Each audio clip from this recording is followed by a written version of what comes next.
پیش ہے منشی پریم چند کی کہانی خانہ برباد۔ آج 10 سال سے ضبط کر رہا ہوں۔ اپنے اس تنگ سینے کے اندر ایک کرۂ نار چھپائے بیٹھا ہوں۔ دنیا میں کہیں خوشی ہوگی، کہیں سیر و تماشے ہوں گے، کہیں دلچسپیاں ہوں گی۔ میرے لیے تو اب آتش کدہ ہے اور کچھ نہیں۔ اس میں زندگی کی ساری آرزوئیں جل کر خاک ہو گئیں۔ دل کی جگہ اب ایک شعلہ ہے، جگر کی جگہ ایک مشت خاک۔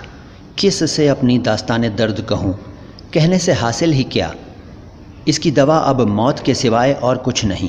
کسی شاعر نے یہ مصرع کہہ کر میرے ہی جذبات دل کی ترجمانی کی ہے: مجھے تو موت ہی آتی شباب کے بدلے۔ آہ کاش موت آ جاتی۔ جس کی قسمت میں رونا ہی لکھا ہو اس کا مر جانا ہی اچھا ہے۔ میں نے پہلی بار تارا کو اس وقت دیکھا جب کہ میری عمر 10 سال کی تھی۔ میرے والد آگرہ کے ایک کامیاب ڈاکٹر تھے۔ لکھنؤ میں میرے ایک چچا رہتے تھے جنہوں نے وکالت میں کافی دولت پیدا کی تھی۔ میں ان دنوں اپنے چچا ہی کے ساتھ رہتا تھا۔ چچا کے کوئی اولاد نہ تھی، اس لیے میں ہی ان کا وارث تھا۔ چچا اور چچی دونوں مجھے اپنا لڑکا سمجھتے تھے۔ ہمارے چچا صاحب کے پڑوس میں ہماری برادری کے ایک بابو صاحب رہتے تھے جو ریلوے کے محکمے میں کسی اچھے عہدے پر مامور تھے۔ 200-250 روپے مشاہرہ پاتے تھے۔ نام تھا بابو کمل چندر۔ تارا انہی کی لڑکی تھی۔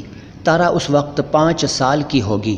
ایام طفلی کا وہ دن آج بھی آنکھوں کے سامنے ہے جب تارا ایک فراک پہنے، بالوں میں ایک گلاب کا پھول گوندھے ہوئے میرے سامنے آ کر کھڑی ہو گئی۔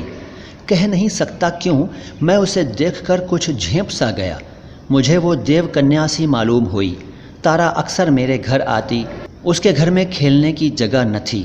چچا صاحب کے مکان کے سامنے وسیع میدان تھا، وہیں وہ کھیلا کرتی۔ رفتہ رفتہ میں بھی اس سے مانوس ہو گیا۔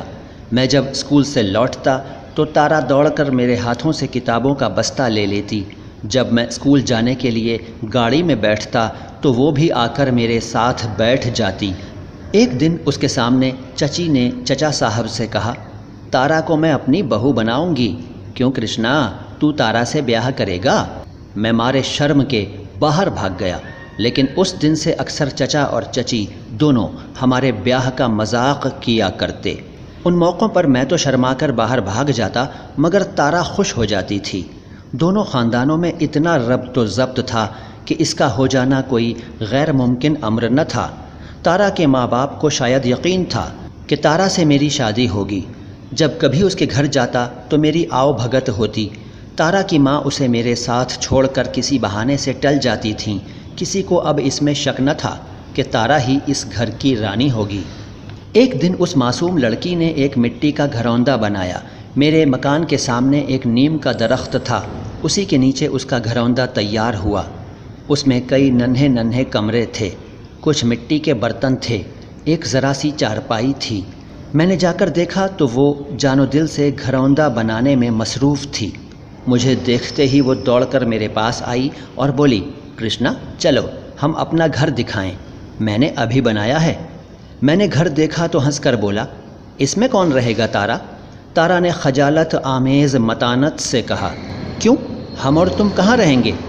جب ہمارا اور تمہارا بیاہ ہو جائے گا تو ہم لوگ اس گھر میں آ کر رہیں گے۔ یہ دیکھو تمہاری بیٹھک ہے، تم یہیں بیٹھ کر پڑھو گے۔ دوسرا کمرہ میرا ہے، اس میں بیٹھ کر میں گڑیا کھیلوں گی۔ میں نے مذاق کر کے کہا: کیا میں ساری عمر پڑھتا ہی رہوں گا اور تم ہمیشہ گڑیا کھیلتی رہو گی؟ تارا نے میری طرف اس انداز سے دیکھا گویا وہ میری بات سمجھی نہیں۔ اسے لگتا تھا کہ زندگی کھیلنے اور ہنسنے کے لیے ہے۔ یہ نہ جانتی تھی کہ ایک دن ہوا کا ایک جھونکا آئے گا اور اس گھروندے کو اڑا کر لے جائے گا۔ اسی کے ساتھ ہم دونوں بھی کہیں سے کہیں جا اڑیں گے۔ اس کے بعد میں اپنے والد کے پاس چلا آیا اور کئی سال پڑھتا رہا۔ لکھنؤ کی آب و ہوا مجھے موافق نہ تھی، یا میرے والد صاحب نے مجھے اپنی نظروں کے سامنے رکھنے کے لیے یہ بہانہ کیا تھا، میں کہہ نہیں سکتا۔ آگرہ میں نے انٹرمیڈیٹ پاس کیا، لیکن چچا کے یہاں آمد و رفت جاری رہی۔ ہر ایک تعطیل میں لکھنؤ ضرور جاتا، اور گرمیوں کی تعطیل تو میری پوری لکھنؤ ہی میں کٹتی تھیں۔ میں بڑی بے صبری سے تعطیلوں کا انتظار کرتا تھا۔ اگر مجھے ایک دن بھی دیر ہو جاتی تو تارا کا خط آ پہنچتا۔ بچپن کی اس بے لوث الفت میں اب شباب کی سرگرمیاں اور بیتابیاں تھیں۔ وہ دن کیا کبھی بھول سکتے ہیں؟ وہی شیریں یادگاریں اب اس زندگی کا سرمایہ ہیں۔ ہم دونوں راتوں کو نظریں بچا کر ملتے اور خالی قلعے بناتے۔ اس سے کوئی یہ نہ سمجھے کہ خدا نخواستہ ہماری نیتیں بد تھیں، ہرگز نہیں۔ ہمارے درمیان ایک بھی ایسا لفظ، ایسا اشارہ نہ آتا جس پر ہمیں شرمندہ ہونا پڑے۔ یہ صرف وہ لحاظ تھا جو اس عمر میں عموماً ہوا کرتا ہے۔ شادی ہو جانے پر تو دولہا اور دلہن کچھ دنوں تک بزرگوں کے سامنے ایک دوسرے سے باتیں کرتے شرماتے ہیں۔ ہاں، جن کے مزاج میں انگریزی خو بو پوری سرایت کر گئی ہے، ان کی بات میں نہیں چلاتا۔ وہ تو بزرگوں کے سامنے بوسہ بازی تک کر سکتے ہیں۔ ہماری ملاقاتیں صرف لطف صحبت کے لیے ہوتی تھیں۔ ایک دوسرے سے باتیں کرنے میں، ایک دوسرے کے قرب میں ہمیں جو لطف بے انداز حاصل ہوتا تھا، اس کا اظہار ممکن نہیں۔ پھر عشق بازی کی گھاتوں کی ضرورت وہاں ہوتی ہے جہاں اپنی وفاداری اور خلوص و محبت کا یقین دلانا ہوتا ہے۔ ہمارے درمیان تو رشتہ قائم ہو چکا تھا، صرف رسم کی پابندی باقی تھی۔ وہ مجھے اپنا شوہر سمجھتی تھی، میں اسے اپنی بیوی سمجھتا تھا۔ ہم دونوں کبھی روٹھ بھی جاتے تھے اور کئی دنوں تک بات چیت کرنے کی نوبت نہ آتی۔ ایسے موقع پر مصالحت کی تحریک ہمیشہ اسی کی طرف سے ہوتی تھی۔ میں زود رنج تھا، ذرا سی بات بھی مزاج کے خلاف ہوتی تو چیں بجبیں ہو جاتا۔ وہ خنداں پیشانی تھی، نہایت درجہ متحمل، لیکن اس کے ساتھ خوددار بھی انتہا درجے کی۔ انٹرمیڈیٹ پاس ہوتے ہی مجھے فوج میں ملازمت مل گئی۔ والد صاحب کا فوجی حلقوں میں بہت رسوخ تھا۔ میں سارجنٹ ہو گیا اور حسن اتفاق سے لکھنؤ میں میری تعیناتی ہو گئی۔ منہ مانگی مراد بر آئی، مگر پیر چرخ رفتار تباہی کے سامان کر رہا تھا۔ میں تو اس خیال میں خوش تھا کہ اب کچھ دنوں میں تارا میری ہوگی۔ ادھر ایک دوسرا ہی گل کھلا۔ شہر کے ایک معزز رئیس نے میری شادی کی تجویز کی اور 8,000 روپے نقد جہیز پیش کیا۔ چچا صاحب یہ غیر متوقع رقم سن کر باغ ہو گئے۔ ان کے نزدیک 8,000 کی رقم کوئی چیز نہ تھی، مگر اسی رقم کے لیے انہوں نے مدت دراز کے ارتباط اور یارانے کو قربان کر دیا۔ انہیں سوچ کر جواب دینے کا وعدہ کر کے ٹالا اور تارا کے والد کو بلا کر ان سے کہا، آپ میرے پرانے دوست ہیں، اس لیے میں آپ کو مایوس نہیں کرنا چاہتا۔ ایک صاحب کرشنا کی شادی کے لیے مجھے 8,000 روپے دے رہے ہیں۔ آپ کے ساتھ کچھ رعایت کر سکتا ہوں۔ اگر آپ کم سے کم 5,000 روپے دے دیں تو میں اس کی شادی تارا ہی سے کروں گا، ورنہ مجھے مجبوراً وہ تجویز قبول کرنا پڑے گی۔ تارا کے والد سکتے میں آ گئے۔ ان کا خیال تھا کہ اتنے دوستانے خلوص اور یگانگت کے بعد جہیز کا سوال ہی پیدا نہ ہوگا۔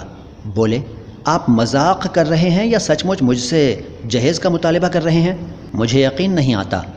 چچا صاحب نے متانت سے کہا، اس میں مذاق کی کوئی بات نہیں۔ ابھی ایک صاحب 8,000 روپے پیش کر رہے تھے۔ بمل بابو نے فرمایا، یہ تو بابو صاحب آپ نے میرے سامنے ایک نیا مسئلہ پیش کر دیا ہے۔ مجھے خواب میں بھی گمان نہ تھا کہ ہمارے اور آپ کے درمیان یہ سوال آئے گا۔ ایشور نے آپ کو بہت کچھ دیا ہے، 5,000 روپے میں آپ صاحب دولت نہ ہو جائیں گے۔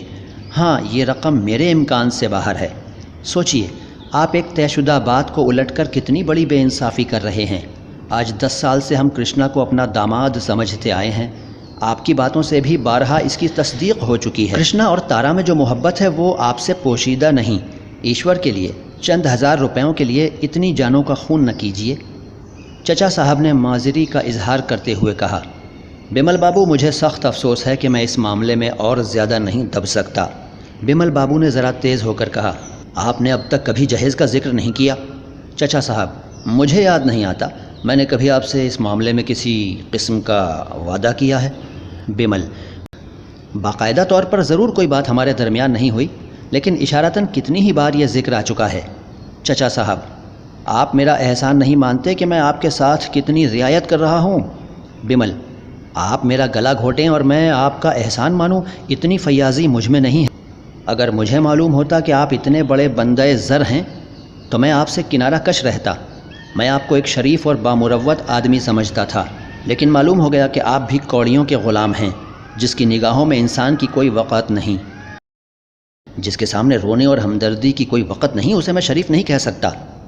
آپ کو اختیار ہے، آپ کرشنا کی شادی جہاں چاہیں، لیکن آپ کو کفِ افسوس نہ ملنا پڑے تو کہیے گا۔ تارا کی شادی تو کہیں نہ کہیں ہو ہی جائے گی، اور ایشور نے چاہا تو کسی اچھے گھر میں ہوگی۔ اس کے لیے وروں کی کمی نہیں، ہاں اسے قلق ضرور ہوگا، لیکن خیر، آپ کو 8000 مبارک ہوں۔ چچا صاحب نے برانگیختہ ہو کر کہا، اگر آپ میرے گھر نہ ہوتے تو ان بد زبانیوں کا جواب آپ کو دیتا۔ بمل نے چھڑی اٹھا لی اور کمرے سے باہر جاتے ہوئے کہا، آپ مجھے کیا جواب دیں گے؟ آپ جواب دینے کے قابل ہی نہیں ہیں۔ اسی دن جب میں شام کو بیرک سے آیا اور جلپان کر کے بمل بابو کے گھر جانے لگا تو چچی نے کہا، کہاں جاتے ہو؟ بمل بابو سے اور تمہارے چچا جی سے آج ایک جھڑپ ہو گئی۔ میں نے ٹھٹک کر حیرت کے ساتھ کہا، کس بات پر؟ چچی، یہی شادی بیاہ کی بات تھی۔ ایک رئیس تمہاری شادی کی بات چیت کر رہے ہیں، 8000 روپے جہیز دیتے ہیں۔ تمہارے چچا نے بمل بابو سے کہا، آپ ہمارے پرانے ملاقاتی ہیں، آپ 5000 بھی دے دیں گے تو میں آپ ہی کے ہاں شادی کروں گا۔ اسی بات پر بگڑ گئے، جو کچھ منہ میں آیا بکتے رہے۔ میں نے 1 منٹ تک سکوت کے عالم میں رہنے کے بعد کہا، اچھی بات ہے، وہاں نہ جاؤں گا، بیرک جا رہا ہوں۔ چچی نے ہر چند روکا پر میں ایک لمحے بھی نہ ٹھہرا۔ ایسا معلوم ہو رہا تھا کوئی میرے دل میں بھالے چبھا رہا تھا۔ شاید گھر سے بیرک تک جانے میں مجھے 1 منٹ سے زیادہ نہ لگا تھا۔ بار بار جی جھنجھلاتا تھا، چچا صاحب پر نہیں، بمل بابو پر بھی نہیں، والدہ پر بھی نہیں، صرف اپنے اوپر۔ کیوں مجھ میں اتنی جرأت نہیں ہے کہ جا کر چچا صاحب سے کہہ دوں کہ کوئی مجھے 1,00,000 روپے بھی دے تو میں شادی نہیں کروں گا؟ میں کیوں اتنا کوتاہ سخن، اتنا بزدل، اتنا دبو ہوں؟ اسی غصے کے عالم میں میں نے والد صاحب کو ایک خط لکھا اور وہ ساری داستان مفصل بیان کر دی۔ یہ بھی لکھ دیا کہ میں اور کہیں شادی نہ کروں گا، خواہ مجھے آپ کا عتاب کیوں نہ سہنا پڑے۔ اس روانی میں کیا جانے کیا کیا لکھ گیا، اب یاد بھی نہیں ہے۔ اتنا یاد ہے کہ 10-12 ورق کاغذ 10 منٹ میں لکھ ڈالے تھے۔ کاش ممکن ہوتا تو میں ساری داستان تار سے بھیجتا۔ 3 دن میں نے جتنی بے صبری سے کاٹے اس کا اندازہ کیا جا سکتا ہے۔ جی ایسا اچاٹ ہو گیا تھا کہ کسی کام میں نہ لگتا تھا۔ کبھی سوچتا کہ تارا ہمیں اپنے دل میں کتنا کمینہ سمجھ رہی ہوگی۔ کئی بار جی میں آیا چل کر اس کے پیروں پر گر پڑوں اور کہوں، دیوی میرا قصور معاف کرو، مجھے اپنی غلامی میں قبول کرو۔ چچا صاحب کی سخت گیری پر متعجب نہ ہونا، محض 5000 روپے کے لیے انہوں نے ہماری ساری زندگی کے منصوبے خاک میں ملا دیے۔ افسوس۔ تیسرے دن خط کا جواب آیا، رہی سہی ہمت بھی ٹوٹ گئی۔ وہی جواب آیا جس کا مجھے خدشہ تھا۔ لکھا تھا، بھائی صاحب میرے بزرگ ہیں، انہوں نے جو فیصلہ کیا ہے اس کے خلاف ایک کلمہ بھی زبان سے نہیں نکال سکتا، اور تمہیں بھی ویسا ہی مناسب ہے کہ انہیں ناراض مت کرو۔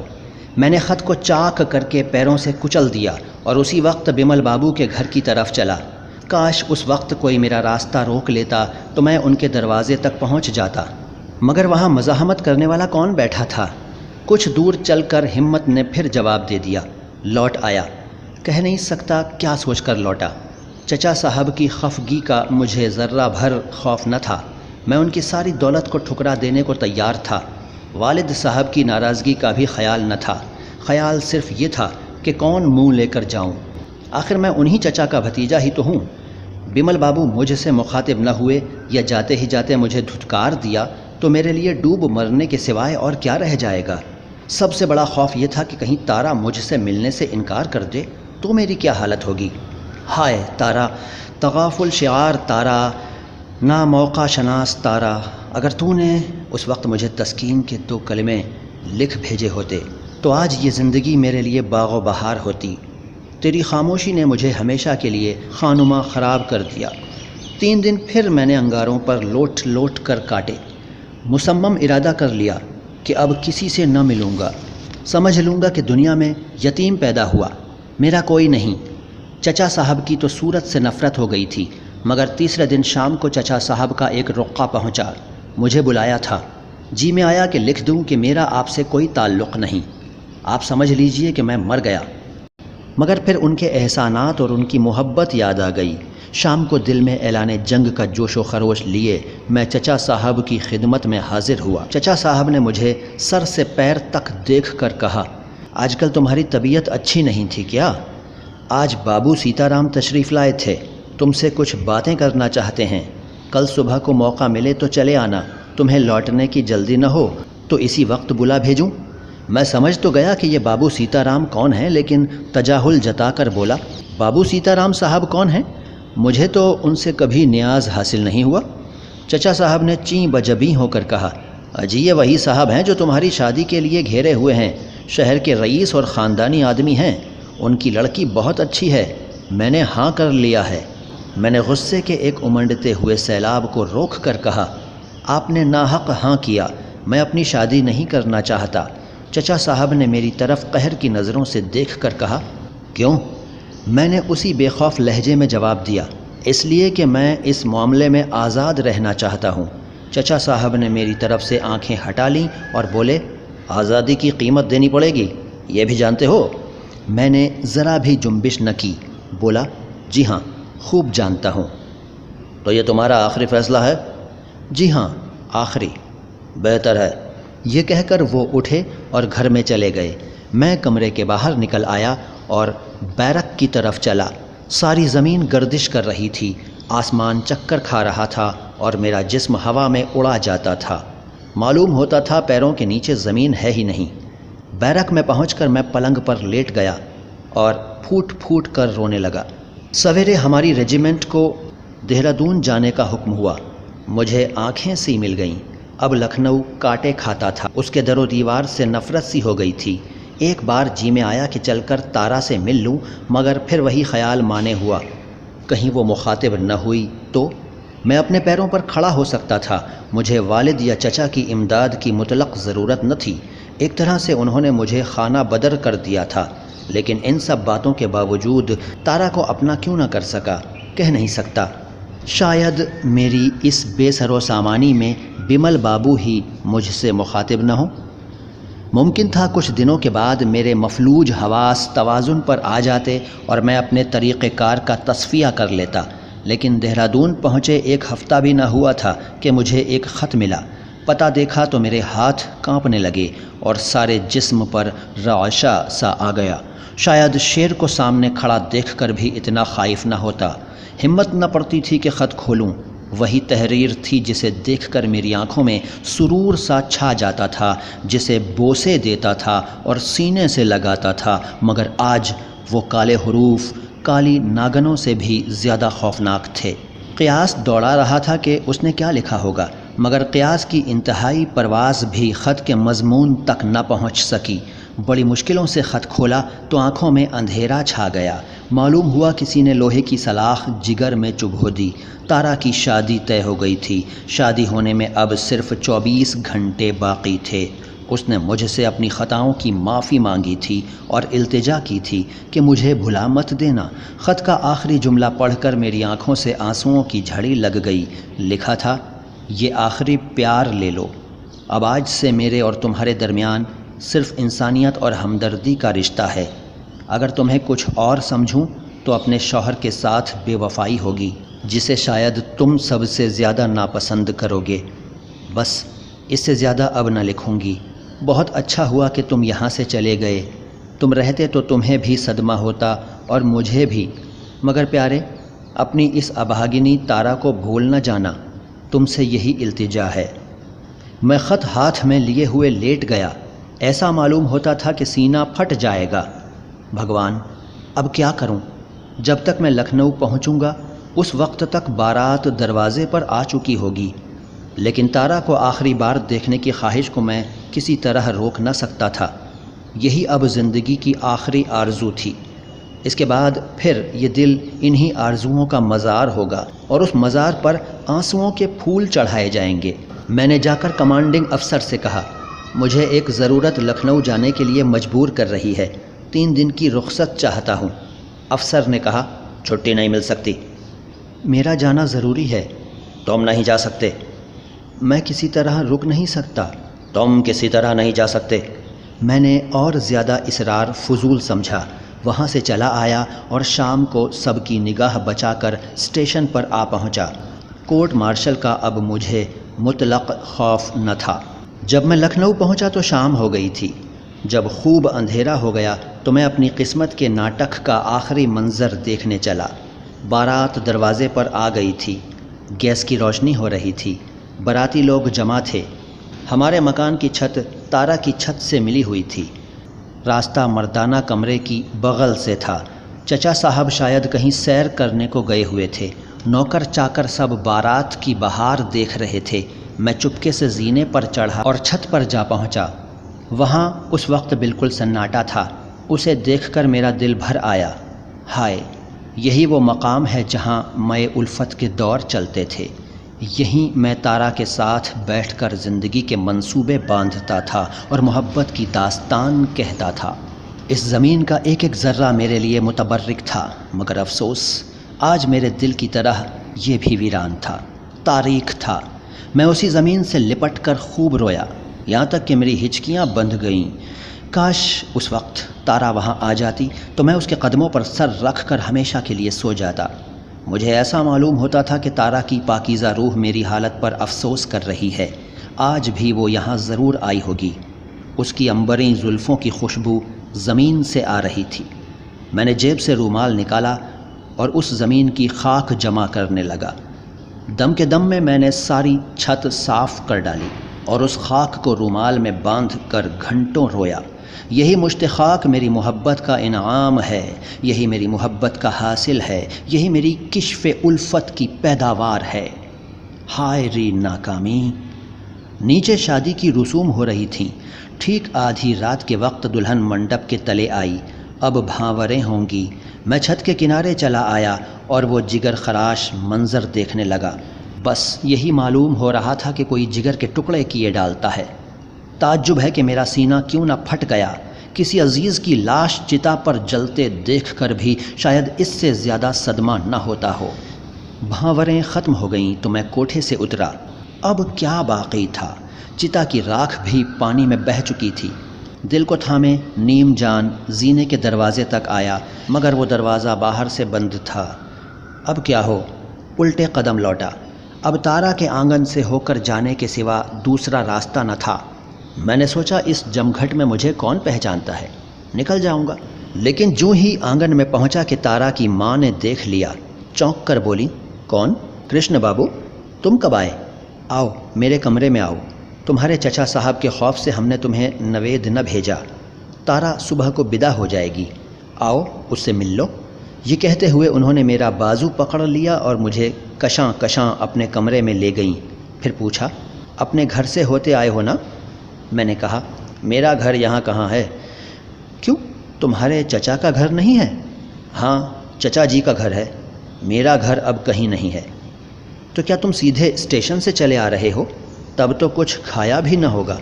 مجھے تھوڑا سا زہر دے دیجئے، یہی میرے لیے سب سے اچھی دوا ہے۔ بوڑھی عورت حیرت سے میرا منہ تاکنے لگی۔ تارا اور میرے درمیان کتنی محبت تھی، یہ وہ بیچاری کیا جانتی تھی۔ میں نے پھر اسی مایوسانہ انداز سے کہا، میں اب زندہ رہ کر کیا کروں گا؟ آپ لوگ میرے ساتھ یہ دغا کریں گی، اس کی مجھے خبر نہ تھی۔ خیر، جو ہوا اچھا ہی ہوا۔ چچا اور والد کی نظروں سے گر کر میں تارا کو شاید خوش نہ رکھ سکتا۔ بوڑھی عورت نے شکوے کی نظروں سے دیکھ کر کہا، تم ہم لوگوں کو اتنا خود غرض کہتے ہو بیٹا؟ میں نے ملامت سے کہا، اب تک تو نہ سمجھتا تھا، لیکن واقعات نے ایسا کہنے پر مجبور کیا۔ میرے خون کا پیاسا دشمن بھی میرے اوپر اس سے زیادہ قاتلانہ وار نہ کر سکتا تھا۔ میرا خون آپ ہی کی گردن پر ہوگا۔ تمہارے چچا صاحب ہی نے تو ہمیں انکار کر دیا۔ آپ لوگوں نے مجھ سے کچھ بھی پوچھا، مجھے کچھ کہنے کا موقع بھی دیا؟ آپ نے تو ایسا رویہ اختیار کیا گویا آپ یہی چاہتی تھیں، مگر آپ سے شکایت کرنا فضول ہے۔ تارا خوش رہے میرے لیے غنیمت ہے۔ تو بیٹا تم نے بھی تو کچھ نہیں لکھا، اگر تم ایک پرزہ بھی لکھ دیتے تو ہمیں تسکین ہو جاتی۔ ہمیں کیا معلوم تھا کہ تم تارا کو اتنا پیار کرتے ہو؟ ہم سے بھول ہوئی، لیکن اس سے بڑی بھول تم سے ہوئی۔ اب مجھے معلوم ہوا کہ تارا کیوں روز ڈاکیے کی راہ دیکھا کرتی تھی۔ ابھی 3 دن پہلے تک وہ برابر ڈاکیے کو پوچھتی رہی، جب تمہارا کوئی خط نہ آیا تب وہ نراش ہو گئی۔ بلا دوں؟ اس سے ملنا چاہتے ہو؟ میں نے چارپائی سے اٹھ کر کہا، نہیں نہیں، اسے مت بلائیے، میں اب اسے دیکھ نہیں سکتا، اسے دیکھ کر میں نہ جانے کیا کر بیٹھوں۔ یہ کہہ کر میں چل پڑا۔ تارا کی ماں نے کئی بار پکارا مگر میں نے پیچھے پھر کر نہ دیکھا۔ یہ ہے میری محبت مایوس کی داستان۔ آج 10 سال گزر گئے۔ ان سالوں میں میرے اوپر جو کچھ گزری وہ میں ہی جانتا ہوں۔ کئی دن مجھے بے آب و دانہ رہنا پڑا ہے۔ فوجی ملازمت سے تو کورٹ مارشل نے برخاست کر ہی دیا۔ اب آوارہ گردی کے سوا مجھے کوئی کام نہیں ہے۔ اول تو کوئی کام ملتا ہی نہیں، اور اگر مل گیا تو میں ٹکتا نہیں۔ زندگی وبال ہو گئی ہے، کسی بات سے دلچسپی نہیں رہی، آدمی کی صورت سے دور بھاگتا ہوں۔ تارا خوش ہے۔ 3-4 سال ہوئے، ایک بار میں اس کے گھر گیا تھا۔ اس کے شوہر نے بہت اصرار کر کے بلایا تھا، بہت قسمیں دلائی تھیں، مجبوراً گیا۔ وہ کلی اب کھل کر پھول ہو گئی ہے۔ تارا میرے سامنے آئی، اس کا شوہر بھی بیٹھا ہوا تھا۔ میں اس کی طرف تاک نہ سکا۔ اس نے میرے پیر چھوئے، میں نے پیر کھینچ لیے، میری زبان سے ایک لفظ بھی نہ نکلا۔ اگر تارا غمگین ہوتی، دل شکستہ ہوتی، تکلیف میں ہوتی تو میں اس پر نثار ہو جاتا، مگر خوشحال، بے فکر، شگفتہ روح، بے نیاز تارا میری ہمدردی کی مستحق نہ تھی۔ میں اس خیال کو روک نہ سکا۔ کتنی بے وفائی، کتنی سرد مہری۔ شام کو میں مغموم بیٹھا تھا۔ وہاں جانے پر افسوس کر رہا تھا کہ تارا کے شوہر میرے پاس آ کر بیٹھ گئے اور مسکرا کر بولے، بابو جی، میں نے بہت افسوس کے ساتھ سنا ہے کہ تارا سے میری شادی ہو جانے کا آپ کو بہت صدمہ ہوا۔